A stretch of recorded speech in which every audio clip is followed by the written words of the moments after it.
اوكي مدمارن مقدالن بملكة جزء مدمارن مقدالن بملكة جزء جزءات منتي كتدمر ويون منتي كتقدل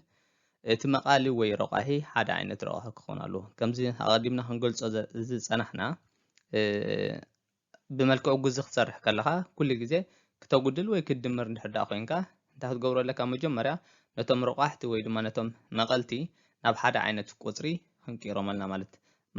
حدا عينت قطرمات حدا عينت مقالة ويدما حدا عينت رقاح خونالو مالتي نابنت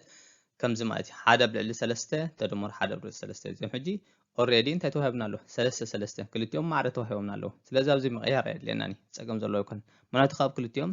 ሓደ ሰለስተ ንወስድና እቶም ላዕሊ ዘሎ ኻን ድምሮም ስለዚ ሓደ ተድምሮ ሓደ ክልተ እዩ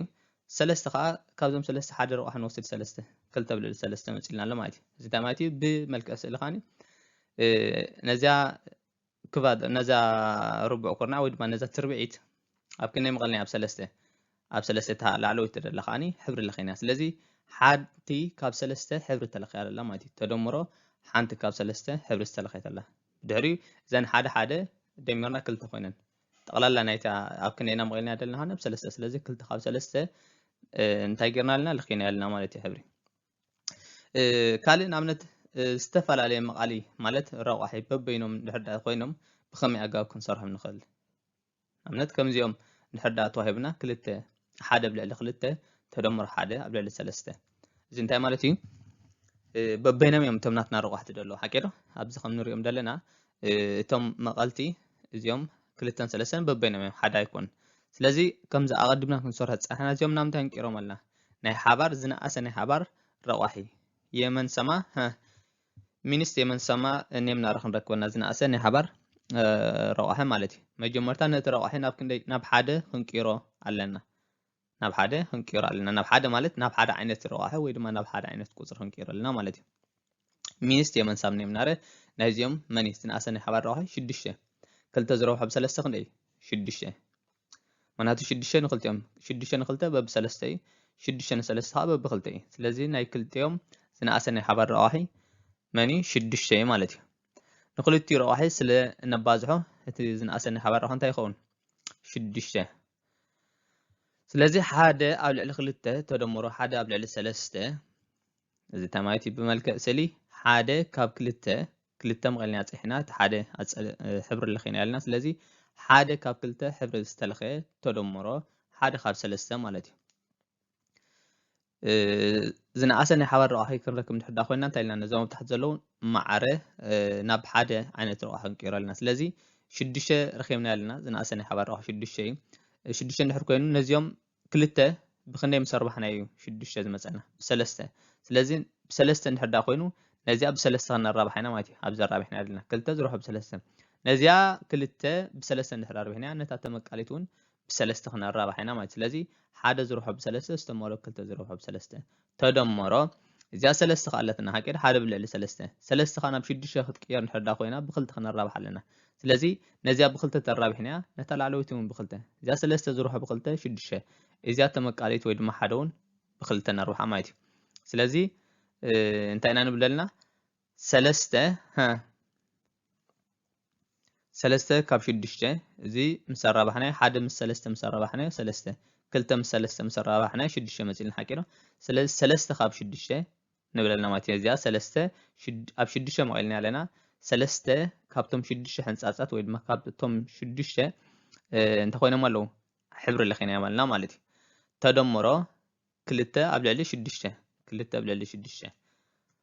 ይኸውን ክንደይ 5 ኣብ ልዕሊ 6 ብመልክዕ ስእሊ ኸ ነዚ ይመስል ማለት እዩ 5 ካብ 6 እንታይ ኮይኑ ኣሎ ሕብሪ ተለኺዩ ኣሎ ማለት እዩ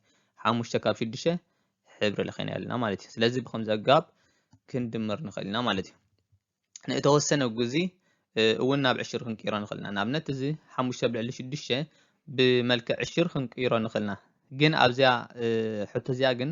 እቲ ዝህበና መልሲ እንታይ ኣይኮነን ቁናዕ ኣይኮነን እንታይ ደኣ ኣፀጋጊዕና ኢና ንረኽቦ ማለት እዩ ኣፀጋጊዕና እዚኦም ምስ ደመርናዮም እዚ እንታይ ማለት እዩ ሓደ ብልዕሊ ክልተ ማለት 0.5 ማለት ሓቂዶ ሓደ ብልዕሊ ሰለስተ ከዓ እንታይ ማለት እዩ ከምታ ዓንተወያ እሞ ተወድበልና ሰለስተ ሰለስተ ሰለስተ ሰለስተ እንዳበለ እዩ ዝቕፅል ማለት ስለዚ 0.5 ተደምሮ 0.33 ኣፀጋጊዕና ኣገምጋም ክንደይ ይኸውን 0.83 እዚ ግን እቲ ኤግዛክት ሓቂ መልሲ ኣይኮነን ማለት እዩ እዚ ኣብ ላዕሊ ዘሎ ግን እዚ ትክክል መልሲ እዩ ማለት እዩ ያ ገለ ኣብነታት ክንወስድ ናብዚ A B C እዞም ሰለስተ ክንሪኦምና ብኸመይ ጌርና ከም ንሰርሕ ብሓባር ኮይና ንሪኣ 4 ኣብ ልዕሊ 5 ተደምሮ 3 + 4 በበይኖም ረቋሕቲ ኣለዎም ኩሎም በበይኖም ረቋሕቲ ይደለዎም ስለዚ መጀመርያ ዝነኣሰ ናይ ሓባር ረቋሒ ንረክብ ኢና ማለት ስለዚ 4 ኣብ ልዕሊ 5 ተደምሮ 3 + 4 እናቶም ዝነኣሰ ናይ ሓባር ረቋሒ 20 እዩ 5 ዝረኽቦ 4 20 እዩ ስለዚ 20 ክኸውን ድሕር ዳ ኮይኑ ን5 ብክንደይ ክነራብሖ ኣለና ብ4 5 ብ4 ክነራብሖ ኢና 5 ብ4 እንድሕር ረቢሕናዮ ነቲ ተመቃሊ ን4 እውን ብ4 ነራብሖ ኣብዚ እውን ልክዕ እዚ 4 20 ክመፅእ እንድሕር ኮይኑ ብ5 ክነራብሖ ኢና ነቲ ተመቃሊ እውን ብ5 ነራብሖ ማለት እዩ ስለዚ 4 ዝረኽቦ 4 16 እዩ 5 ብ4 ከዓ 20 16 ኣብ ልዕሊ 20 ተደምሮ 15 እዚ 3 ዝረኽቦ 5 15 እዩ 4 ዝረኽቦ 5 ከዓ 20 እዩ ስለዚ 16 ኣብ ልዕሊ 20 ተደምሮ 15 ኣብ ልዕሊ 20 ስለዚ ካብዚኦም ዝነኣሰ ናይ ሓባር ረቑሒ 20 ክንወስድ ኢና 16 15 ተደሚርናዮም ከዓ 31 ስለዚ 31 ኣብ ልዕሊ 20 ይኸውን ትመልሲ ማለት እዩ እዚ 31 ኣብ ልዕሊ 20 ብዝተወሰነ መልክዕ ጉዝ ፅሒፍናዮ ብድሕሪ ናብ ሕውሳስ ጉዝ ቀየርና ከዓ ሓደ ሙሉእን 11 ኣብ ልዕሊ 20 ጌርናዮ ማለት እዩ ቢ ሓደ ሙሉእን ሓደ ኣብ ልዕሊ 6 ዝጎደሎ 2 ኣብ ልዕሊ 3 ኣብዚ ሕጂ ኣብዚ ሕውሳስ ጉዝ ኣለና ኣብዚ ከዓ ዝተወሰነ መልክዕ ዝሓዘ ጉዝ ኣለና ማለት ስለዚ መጀመርያ ነዚ ክንቂሮ ኣለና ናብ ምንታይ ክንቂሮ ኣለና ናብ ዝተወሰነ ጉዝ ክንቂሮ ኣለና ብድሕሪኡ ክንሰርሕ ንኽእል ወይ እውን ከም ዘለዎም ክንሰርሖ ንኽእልና ማለት እዩ ግን በበይኖም ረቑሕቲ ስለ ዘለዎም ናይ ሓባር ረቑሒ ኣለዎም ኣለዎ ስለዚ 6 3 ኣለዉ ካብዚኦም ዝነኣሰ ናይ ሓባር ረቑሒ 6 እዩ ሓቂ ዶ ምክንያቱ 6 ዝተመቕሎ ን3 ብክልቲኦም እዩ 2 ዝረኽቦ ብ3 ከዓ 6 እዩ ሶ ነዚ 3 ናብ 6 ክንቅይሮ ኣለና ማለት እዩ ዝነኣሰ ናይ ሓባር ከም ዘለኩም 6 እንድሕር ኮይኑ ሓደ ሙሉእን ሓደ ኣብ ልዕሊ 6 ዝጎደሎ 2 ኣብ ልዕሊ 3 ነዛ 3 ናብ 6 ክትቀይራ ንክእል ብ2 ክነራብሓ ኢና ስለዚ ነዚኣ ብ2 ተርቢሕና ነዛ ላዕለወይቲ እውን ብ2 ነራብሓ ማለት እዩ ስለዚ ሓደ ሙሉእን ሓደ ኣብ ልዕሊ 6 ዝናብ ውስን ጉዚ ምስ ቀየርናዮ ክንደይ ኮነ ናይ 6 ዝረኽቦ ሓደ 6 ተደምሮ ሓደ 7 7 ኣብ ልዕሊ 6 ኮይኑልና ማለት እዩ 7 ኣብ ልዕሊ 6 ዝጎደሎ 2 ዝረኽቦ ብ2 4 እዩ 3 ዝረኽቦ ብ2 ከዓ 6 ስለዚ 7 ኣብ ልዕሊ 6 ዝጎደሎ 4 ኣብ ልዕሊ 6 ማለት እዩ እዚ ናይ ሓባር ረቑሒ 6 ክንወስድ ኢና ካብ 7 ዝጎደሎ 4 ከዓ 3 ስለዚ ክንደይ መፂልና መልሲ 3 ኣብ ልዕሊ 6 ሳልሳይ ኣብነት ሲ ንውሰድ ሓደ ኣብ ልዕሊ 4 ተደምሮ 0 ኮማ 4 ሕጂ ኣብዚ እንታይ ክንገብርና እዚ ብዕሽር መልክዕ እዩ ተፃሒፉ ዘሎ እዚ ዕሽር ናብ ምንታይ ክንቀይሮ ኣለና ማለት እዩ ናብ ጉዝ ክንቀይሮ ኣለና ማለት እዩ ስለዚ ሓደ ኣብ ልዕሊ 4 ተደምሮ 0 ኮማ 4 ማለት ከዓ 4 ኣብ ልዕሊ 10 ማለት እዩ እዚ 4 ኣብ ልዕሊ ክንደይ ማለት እዩ ኣብ ልዕሊ 10 ማለት እዩ ስለዚ ናይ ሓባር ረቑሒ ናይዚኦም ክንረክብ ኣለና ናይ ሓባር ረቑሒ ክንደይ 10 ን4 ከማለልና ይክእልኒ ሓቂ ዶ 20 ይከኣል እዩ 20 ስለዚ ናይዚኦም ዝነኣሰ ናይ ሓባር ረቑሒ 20 ንውሰድ ምክንያቱ 20 ዝተመቕሎ ን4 በብ5 20 ዝተመቕሎ ን10 ከዓ በብ2 እዩ ስለዚ ዝነኣሰ ናይ ሓባር ረቑሒ 20 እንድሕር ዳ ኮይኑ ክልቲኦም ናብ ምንታይ ክንቀይሮም ኣለና 4 10 ናብ 20 ክንቀይሮ ኣለና ማለት እዩ ኦኬ ናብ 20 ክንቀይሮ እንድሕር ኮይና 4 ብ5 ክነርብሖ ኢና ን4 ብ5 ተርቢሕና ንሓደ እውን ብ5 ክነርብሖ ኣለና ተደምሮ 10 ብ2 እንድሕር ረቢሕና 20 ክመፀልና እዩ ስለዚ ብ2 ነዚ 10 ተርቢሕና ነዚ ላዕሊ ዘለዎን ብ2 ክነርብሖ ኢና ማለት እዩ ስለዚ ሓደ ዝረኽቦ ብ5 5 እዩ 4 ዝረኽቦ 5 ከዓ 20 እዩ 5 ኣብ ልዕሊ 20 ተደምሮ 3 ዝረኽቦ ብ2 6 እዩ 10 ዝረኽቦ ብ2 ከዓ 20 እዩ 6 ኣብ ልዕሊ 20 ማለት ስለዚ 5 ኣብ ልዕሊ 20 ተደምሮ 6 ኣብ ልዕሊ 20 ይኸውን 11 ኣብ ልዕሊ 20 ምክንያቱ ካብዞም ክልተ 20 ሓደ ጥራይና ንወስድ ማለት እዩ 11 ኣብ ልዕሊ 20 እዚ ናብ ዕሽር ክንቀይሮ ንኽእልና ናብ ዕሽር እዚ 11 ኣብ ልዕሊ 20 ብውሱን ጉዚ ፅሒፍና ኣለና ማለት እዩ ውሱን ጉዚ ተፃሒፉ ኣሎ እዚ ውሱን ጉዚ ናብ ምንታይ ክንቀይሮ ንኽእልና ናብ ዕሽር ክንደይ ኮነና ይኽእል እዩ 0.55 0.55 እዚ ታይማቲ ብፐርሰንት 55 ኣብ ልዕሊ 100 ማለት 55 ኣብ ልዕሊ 100 ጌርና እንድሕር ፅሒፍናዮ 11 ኣብ ልዕሊ 20 ማለት እዩ የስ ካልእ ኣብነት ክንሪና ክልተ ኣብ ልዕሊ 4 ተደምሮ 6 ኣብ ልዕሊ 8 2 ኣብ ልዕሊ 4 ተደምሮ 6 ኣብ ልዕሊ 8 ዝነኣሰ ናይ ሓባር ረቑሒ 8 ምክንያቱ 8 ን4 ክምቅለልና ስለ ዝኽእል ማለት እዩ በብክልተ ይበፅሖም ስለዚ 4 ናብ 8 ክንቅይሮ ኣለና ብክንደይ ማለት እዩ 4 ብክንደይ ተርቢሕና 8 መፀልና ብክልተ ስለዚ ን4 ብክልተ ተርቢሕና ነዚ እውን ብክልተ ክንርብሕ ኢና ማለት እዩ 4 ዝርብሖ ብክልተ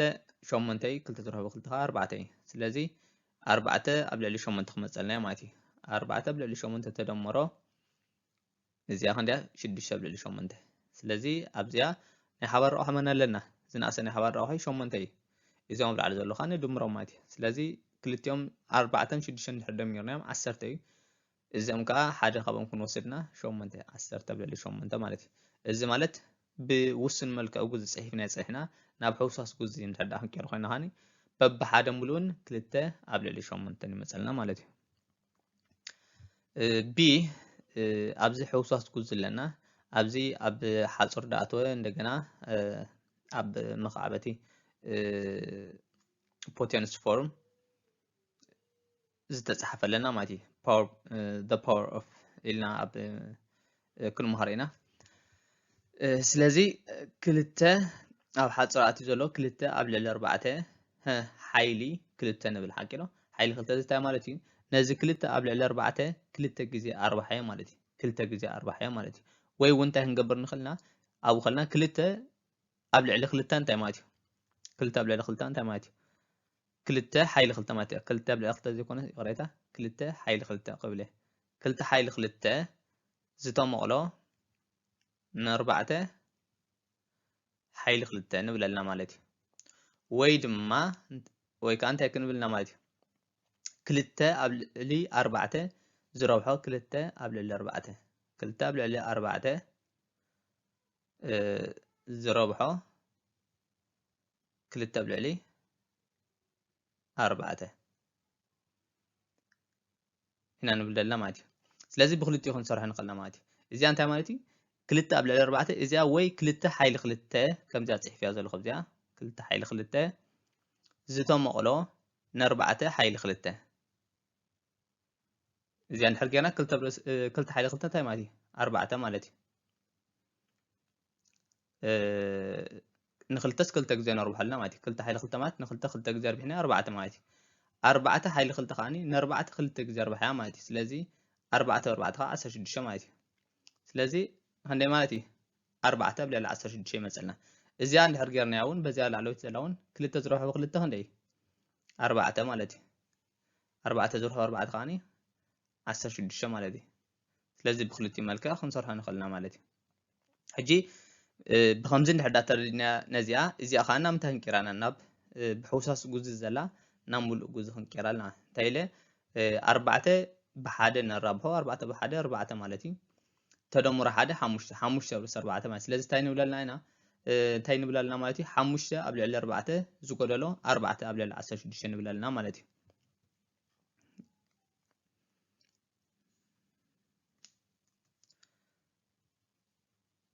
ሓሙሽተ ኣብ ርእሲ 4 ምስ ቀየርና ክንደይ መፃህልና 5 ኣብ ልዕሊ 4 ምክንያቱ ነታ ሕውሳስ ጉዝ ዝነበረት ናብ ምንታይ ቀየርናያ ናብ ሓደ ውስን መልክዕ ዘለዎ ጉዝ ቀየርና 5 ኣብ ርእሲ 4 ዝጎደሎ እዚኣ በቲ ሓንቲ ኣገባብ ሰሪሓ 2 ዝረብሖ 2 2 ኣብ ልዕሊ 4 ዝረብሖ 2 ኣብ ርእሲ 4 ምክንያቱ ነዚኣስ 2 ግዜ ርባሕ እያ ዝብለና ዘሎ 2 ኣብ ልዕሊ 4 ኣብ ሓፁር እንድሕር ኣትያ ብሙሉእ እያ ትውክል ሓይሊ 2 እንድሕር ኢልካ ኸኒ ነዚ ኣብዚ ሓፁር ኣብ ውሽጢ ሓፁር ዘላ ንዓኣሲ ክንዲዚ ግዜ ኣርባሕያ ማለት እዩ 2 ስለ ዘላ ሕጂ 2 ግዜ ኣርባሕያ 2 ግዜ ምስ ኣርባሕናዮ ኸዓኒ ክንደይ ክመፀልና እዩ ከም ዝረኣናዮ 4 ኣብ ልዕሊ 16 ክመፀልና ማለት ስለዚ 5 ኣብ ልዕሊ 4 ዝጎደሎ 4 ኣብ ልዕሊ 6 ስለዚ ኣብዚ ናይ ሓባር ረቑሒ ክንረክብና ዝነኣሰ ናይ ሓባር ረቑሒ 4ን 16 በበይኖም እዮም ስለዚ 16 ዝነኣሰ ናይ ሓባር ረቑሒ ናትና እዩ ምክንያቱ 16 4 እንድሕር ዳመቕልና በብ 4 ስለ ድመፅእ so نربعته بخني مسربحنا يو 16 دمزء بربعته ስለዚህ ነዚያ በርባዕተ ነዛ 4 በ4 እንድሕር ረቢሕና ነዚ 5 በ4 ክንርባሕና so 5 ዝረብሖ በ4 ዝተመቕሎ 4 ዝረብሖ በ4 ዝጎደሎ 4 ዝተመቕሎ 16 5 በ4 20 ክመፀልና 4 በ4 16 ዝጎደሎ 4 ብልዕሊ 16 ስለዚህ ናይ ሓባር ረቑሒ ኣብዚ እንታይ ዘለና ዝነኣሰና ሓባር ረቑሒ 16 ክንወስድ ካብ ክልቲኦም ማለት እዩ 16 ካብዞም ላዕሎት ከዓ ካብ 20 ዝጎደሎ 4 ከዓ ክንደይ ማለት እዩ 16 16 ኣብ ልዕሊ 16 16 ኣብ ልዕሊ 16 ማለት ከዓኒ ሓደ ማለት እዩ ስለዚ ብከምዚ ኣገባብ ክንሰርሖ ንኽእልና ማለት እዩ ሲ ሓደ ሙሉእ ቁፅሪ ምስ ሕውስዋስ ጉዜ ነራብሖ ኣለና ሙሉእ ቁፅሪ ኣለና 4 ሙሉእ ቁፅሪ ናትና እዚ ከዓኒ ሕውስዋስ እዩ ስለዚ ሕውስዋስ ዘሎ መጀመርያ ናብ ምንታይ ክንቀይሮ ኣለና ናብ ውስን ግዜ ክንቀይሮ ኣለና ሓቂሮ 4 ዝኾነ ቁፅሪ በይኑ እንድሕር ተፃሒፉ ፀኒሕና whatever number ባዕሉ እቲ ቁፅሪ ማለት እዩ 4 በይኑ ተፃሒፍና 4 ብልዕሊ 1 ማለት እዩ 100 በይና ተፃሒፋ 100 ብልዕሊ 1 ማለት ስለዚ ሓደ ቁፅሪ በይኑ ተፃሒፉ እንድሕር ፀኒሕና ኣብ ትሕቲኡ ሓደ ኣለዎ ግን እቲ ሓደ እዞም ፀለውቲ ስለ ደይብሉ ኣይፀሓፍኒ ማለት እዩ ስለዚ 4 ማለት 4 ብልዕሊ 1 ማለት እዩ 4 ብልዕሊ 1 ወላ ሓንተም ፀለውቲ የብለን ሓደ ብታሕቲ ስለ ዝገበርና ምክንያቱ 4 ብልዕሊ 1 ማለት 4 ማለት እዩ ዝረብሖ ነዚ ናብ ውስን ግዜ ምስ ቀይርናዮ 8 ዝረብሖ ብሓደ 8 ተደምሮ 3 11 ብልዕሊ 8 መፂልና ስለዚ እዚ ምስ ኣራባሕናዮ እንታይ ኢልና ምርባሕ ቀሊል ኢልና ሓቂዶ ኣብ ዓንተበይ ምክንያቱ ተመቃሊ ምስ ተመቃሊ ክነራብሖ ንኽእልና እቲ መቃሊ ከዓ ምስ መቃሊ ነንባዓልቶም ክነራብሖ ንኽእልና 4 ብ11 እንድሕር ረቢሕና 4 ክመፀልና እዩ 4 ብ11 ሳተ ከዓኒ ረቑሐ ምስ ረቑሐኒ 1 ምስ 8 ነራብሖ ማለት ስለዚ 4 ብ11 4 1 ብ8 ከዓኒ 8 ማለት እዩ so ነዚ ክነፈኽስ ንኽእልና 4 በቢ 11 ክመፀልና እዩ 8 4 ከዓ በቢ 2 ስለዚ 11 ን2 11 ብልዕሊ 2 ክመፀልና ይኽእል እዩ 11 ብልዕሊ 2 እዚ ከዓ ናብ ሙሉእ ናብ ሕውስዋስ ግዜ ክንቀይሮ ከለና በቢ 5 ሙሉእን 1 ብልዕሊ 2 ይመፀልና ምክንያቱ 2 ዝረኸብ 5 10 ተደምር 1 11 ኣብ ልዕሊ 2 ዘሴም እዚ ኢኳል ይመፀልና ማለት 11 ብልዕሊ 2 ማለትን 5 ሙሉእን 1 ብልዕሊ 2 ማለትን ኣፀሓፎም ጥራይ ድፍለ እምበር ትመልሲ ኩሉስ እዩ ማለት እዩ ነዚኣ ኣብ ከልና እውን እንታይ ክንገብር ምኽኣልና ነርና ክነፋኾሳ ምኽኣልና ነርና ኢና ማለት እዩ ብኸመይ መፋኾስናያ ናብዚኣ ንውሰድ 4 ብልዕሊ 1 ዝረብሖ 11 ብልዕሊ 8 እዚኣ ፅሒፍና ኣለና ብዚ ሓቂሮ ስለዚ ኣብ ምርባሕ ላዕሊ እቲ ተመቃሊ እቲ ኣንፃር ዘለዎ ናይ እቲ ኣንፃር ዘሎ መቃሊ ክነፋኽሶ ንኽእልና እዚ እንታይ ማለት እዩ 4 8 ክፋኾሱ ይኽእሉ እዮም 11 እዝን ከዓ ዝፋኾሱ እንድሕር ዳ ኮይኖም ከዓ ክፋኾሱ ይኽእሉ እዮም ማለት ስለዚ ኣንፃር ዝኾኑ እንታይ ክንገብር ንኽእልና ክነፋኽሶ ንኽእልና ንኣብነት 4 ብ4 1 8 ብ4 2 ማለት እዩ ስለዚ 1 ዝረብሖ ብ11 11 ክመፀልና እዩ 1 ዝረብሖ ብ2 11 ብስ 2 መፅሕልና ኣብዚ 11 ብልዕሊ 2 መፅሕልና እዚ ብድሕሪኡ ምስ መቐልናዮ ከምዚ ሓደ ዓይነት መልሲ ይድፈና ማለት እዩ 5 ሙሉእን 1 ኣብ ልዕሊ 2 ማለት እዩ ዲ ምምቃል ክንሰርሕ ኢና ኣብዚ ዝነኣሰ ናይ ሓባር ረቑሒ መጀመርያ ክንረክብ ኣለና ምክንያቱ በበይኖም ዘለዉ 6 3 በበይኖም እዮም ዘለዉ ስለዚ 6 ዝነኣሰ ናይ ሓባር ረቑሒ ናትና ክኸውን እዩ ስለዚ 6 ክኸውን ድሕር ኮይኑ ነዚ 3 ብክንደይ ክነራብሖ ኣለና ብ2 ነዚ ብ2 እንድሕር ኣራቢሕና ነዚ ከዓ ብ2 ክነራብሖ ኢና ማለት እዩ ስለዚ 5 የመን ዝናትና ዝነኣሰ ናይ ሓባር ረቑሒ 6 ኢልና ሓቂሮ ስለዚ 5 ኣብ ልዕሊ 6 ነዛ 2 ብ3 ብክንደይ ጌርና ብ2 ኣራቢሕና 2 ዝረኽብ 3 6 ክመፀልና 2 ዝረኽብ 2 4 ክመፀልና ስለዚ 5 ኣብ ልዕሊ 6 ዝተመቕሎ ን4 ኣብ ልዕሊ 6 ንብል ኣለና ማለት እዩ ስለዚ ከመይ ክመፀልና 5 ኣብ 4 ትመልሲ 5 ኣብ 4 ክመፀልና ምክንያቱ ብኸመይ 5 ኣብ 4 ዝመፀልና እዚ እንታይ ክንገብሮ ንኽእልና ኢለኩም ሬስፕሮካል ጌርና ክነራብሖ ንኽእልና ኢለኩም 5 ኣብ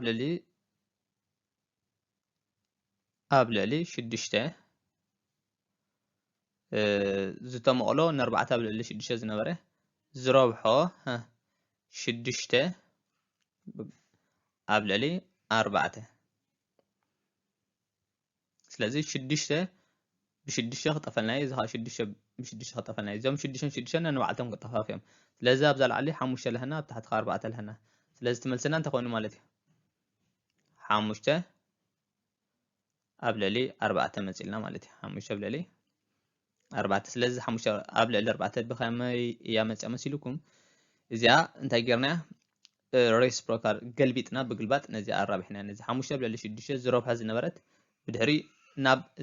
ዝተመቕሎ ዝነበረት ናብ ምርባሕ ቀይርና እዛ 6 ብላዕሊ ጌርና እዛ 4 ካብ ታሕቲ ጌርና ስለዚ 6 ን6 ነንባዕልተን ተጣፊአን ስለዚ ብድሕሪ እንታይ ተሪፍና 5 ብላዕሊ 4 ካብ ታሕቲ ይኸውን 5 ኣብ ልዕሊ 4 ማለት እዩ so بخمسة أجاب جزء كن مكلنا خلينا مالتي تملسنا مودتا تكوني حدا ملون حدا بسرعة ما تحموش أربعة نهردا مالنا بب حدا مسابنا كنك ترفلنا حنت خطر فيها مال لذي حدا ملون حدا قبل لي 4